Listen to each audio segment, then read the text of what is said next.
Hello, Fight Season MMA back here again today to talk about the recent Jon Jones Tweet fight analysis or fight announcement for UFC 309 in Madison Square Garden.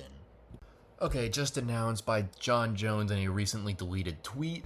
He says he wants to come back at UFC 309 in Madison Square Garden versus Stipe Miocic. I'm presuming due to him not wanting to fight Tom Aspinall.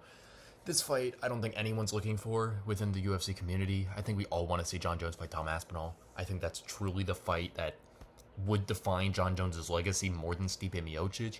Now, Stipe's still not an easy fight for Jon Jones, but it's a lot easier than Tom Aspinall, who's someone who's bigger than Jon Jones, someone who's faster than Jon Jones, a better striker than Jon Jones.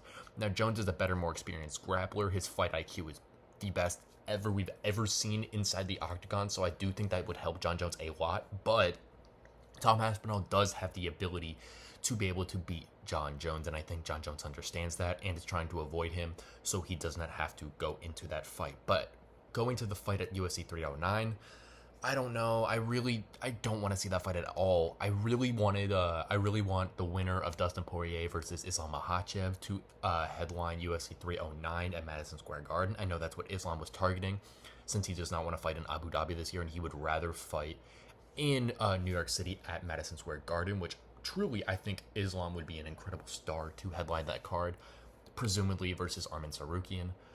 That would be a great fight, and that's a fight that we'd get into down the line, but ultimately, I think Jon Jones' ability to create a fight with Stipe Miocic in this time period is something that, yes, the community would be able to see, but I don't think is necessary for the belt within the legacy of Jon Jones. If Jon Jones could forfeit the belt, we all know that he doesn't want to, and I understand the UFC is not going to strip him. But if Jon Jones would relinquish the belt, he would still do fine on pay-per-view points. The UFC would definitely treat him well for his perceived legacy within the organization. Now, I really don't think that Jon Jones is going to fight any of these other heavyweights. I think Curtis Blades, if he doesn't act stupid like most in these fights, like he did against Sergey Pavlovich, trying to strike with him, I think could be a very interesting fight for Jon Jones. Still think Jones comes out on top.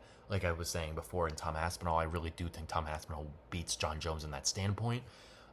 Sergey Pavlovich could do a very good job against Jon Jones, but Jon Jones is going to go fight Stipe Miocic for the legacy standpoint, and understanding that Jon Jones is probably going to retire here quickly after, in that instance, after probably beating Stipe Miocic, which is fully acceptable within this instant. Well, thank you guys for watching a new episode of Fight Season MMA. I hope to bring you guys new content very soon on the latest MMA news.